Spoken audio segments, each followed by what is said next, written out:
کتاب حرفوں کی بارات، مصنف BA سید، صداکار حسنین وارث۔ وسائل کم، فائدے زیادہ۔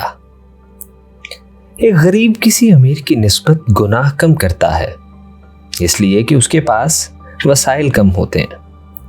وسائل کم ہوں تو بندہ دلیر نہیں ہوتا، جبکہ گناہ کے لیے دلیری اور زر کثیر کی ضرورت ہوتی ہے۔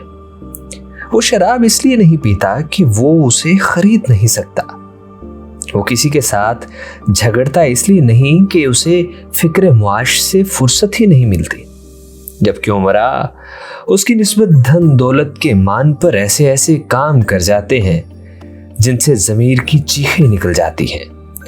غریب آدمی کی عقل تیز ہوتی ہے، وہ ہر کام کرنے سے پہلے معاشرے کے رد عمل سے ڈرتا ہے، جبکہ امیر گناہوں کے معاملے میں دلیر بھی ہوتا ہے اور ناعاقبت اندیش بھی۔ نہ تو وہ زبان خلق سے ڈرتا ہے اور نہ ہی خدا سے۔ خلق کے معاملے میں وہ دہشت ناک ہوتا ہے اور خدا کے معاملے میں باغی۔